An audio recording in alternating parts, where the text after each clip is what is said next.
अनेकदा आपण बातम्यांमध्ये पाहतो की गावाला जोडणारा नवा रस्ता येतोय किंवा एखादा मोठं धरण होतंय.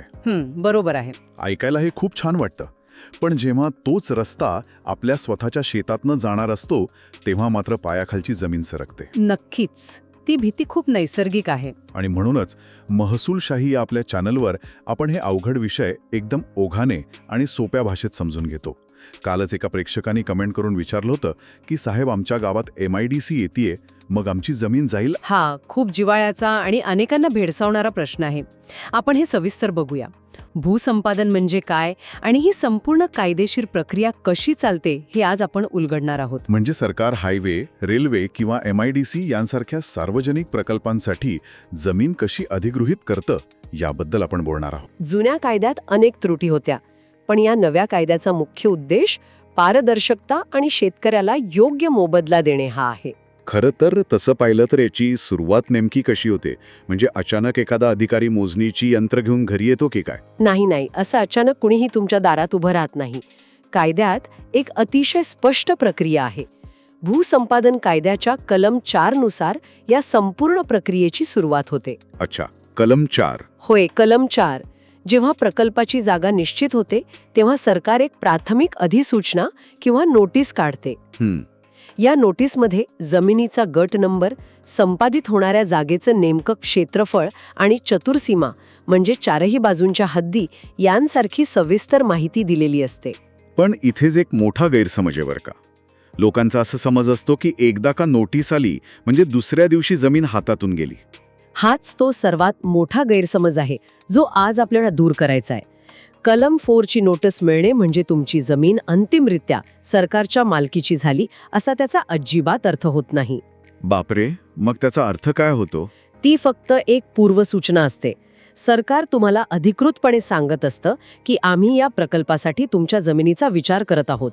या टप्प्यावर जमिनीचे व्यवहार किंवा नवीन बांधकाम करण्यावर फक्त निर्बंध येतात, मालकी लगेच बदलत नाही. हे खूपच महत्वाचं आहे. आणि इथे एक क्विक फॅक्ट सांगते. ही नोटीस फक्त तुमच्या घरी पोस्टाने येत नाही, ती वर्तमानपत्रात आणि स्थानिक पातळीवर म्हणजे ग्रामपंचायतीच्या चावडीवर सुद्धा ठळकपणे प्रसिद्ध करावी लागते. म्हणजे कुणालाही अंधारात ठेवता येत नाही. तर मित्रांनो, तुम्ही याबाबत कधी विचार केला आहे का? असा प्रसंग तुमच्यावर किंवा ओळखीच्या कुणावर आलाय का? कॉमेंट सेक्शनमध्ये नक्की सांगा. आणि हो, अशीच खात्रीशीर माहिती मिळवण्यासाठी महसूलशाही चॅनलला आत्ताच सबस्क्राईब करा. अगदी बरोबर. ही माहिती प्रत्येकापर्यंत पोहोचली पाहिजे. पण माफ करा, मी तुम्हाला मध्येच थांबवतोय. पण जर त्या नोटीसमध्ये दिलेली माहितीच मुळात चुकीची असेल तर काय? चुकीची माहिती म्हणजे कशा प्रकारची? म्हणजे समजा 7/12वर नोंद नाही, पण प्रत्यक्षात चित्र वेगळंच आहे. एखादी नवीन विहीर असेल, पण कागदावरती नोंदवलीच गेली नसेल. हा अतिशय कळीचा मुद्दा आहे. आपण यावर एक किस्सा पाहूया म्हणजे समजायला सोपं जाईल. समजा रमेश नावाचा एक शेतकरी आहे. बरं. रमेशच्या जमिनीच्या गट नंबरमध्ये 5 आंब्याची मोठी झाडे आहेत आणि त्याने नुकतीच एक नवीन बोरवेल सुद्धा घेतली आहे. पण महसूल दप्तरी त्याची नोंदच नाहीये. अरे रे. त्यामुळे नोटीसमध्ये रमेशची जमीन चक्क पडीक जमीन म्हणून दाखवली गेली आहे. मग आता रमेशने काय करायचं? कारण मोबदला तर त्या पडीक जमिनीच्या हिशोबानेच मिळेल ना? नक्कीच. अशा वेळी चिडचिड न करता शेतकऱ्याने एका सोप्या चेकलिस्टचा वापर केला पाहिजे. यात 3 महत्वाचे टप्पे आहेत. कोणते टप्पे? पहिला टप्पा म्हणजे नोटीस मिळताच तलाठी किंवा ग्रामसेवकाकडून प्रत्यक्ष जागेवर जाऊन तिथल्या वस्तुस्थितीचा पंचनामा करून घेणं.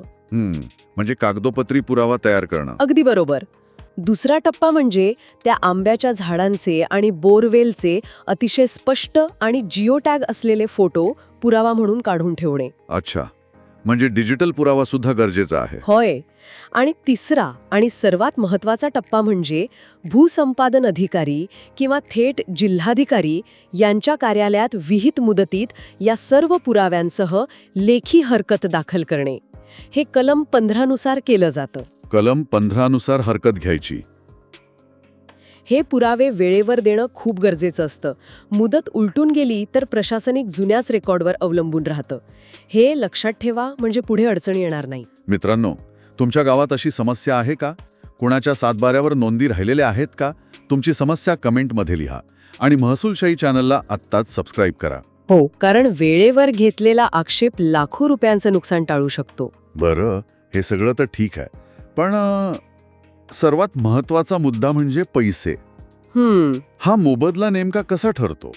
हवेतच आकडे ठरतात की याला काही आधार आहे? माझ्या अनुभवातून सांगते, यामागे एक अतिशय भक्कम गणित आहे. भूसंपादन कायदा 2013च्या कलम 11 आणि कलम 12 नुसार हा मोबदला निश्चित केला जातो. अच्छा, कलम 11 आणि 12. होय, रेडी रेकनरचे दर आणि मागील 3 वर्षांतील प्रत्यक्ष खरेदी विक्रीचे बाजार मूल्य तपासून एक रक्कम ठरवली जाते.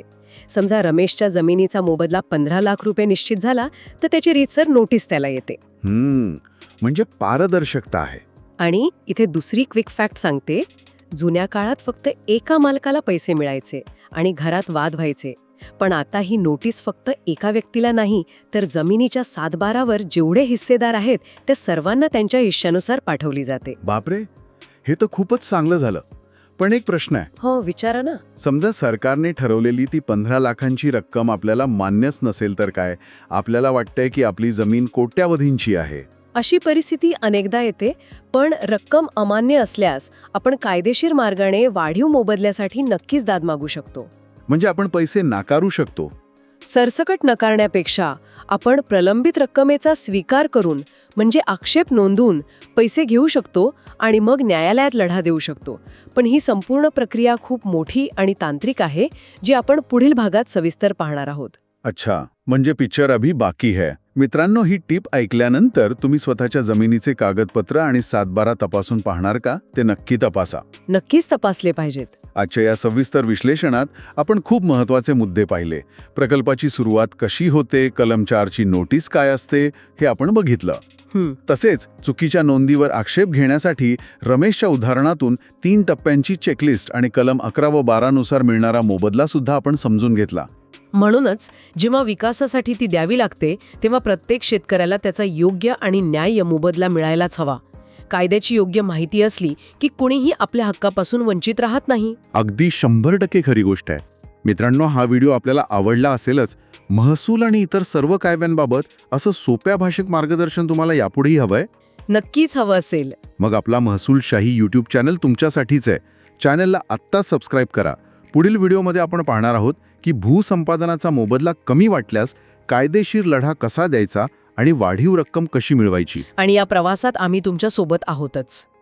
आमच्या व्हॉट्सॲप व टेलिग्राम ग्रुपमध्ये सुद्धा सामील व्हा. लिंक्स खाली दिलेले आहेत. आणि हो, हा व्हिडिओ आपल्या मित्रांना गावातल्या व्हॉट्सॲप ग्रुपमध्ये जरूर फॉरवर्ड करा, जेणेकरून माहिती प्रत्येक गरजू व्यक्तीपर्यंत पोहोचेल. कारण आम्हाला विश्वास आहे की ज्ञान हे प्रत्येकाचा हक्क आहे. आज इथेच थांबूया. लवकरच भेटू पुढील भागात. धन्यवाद. जय महाराष्ट्र.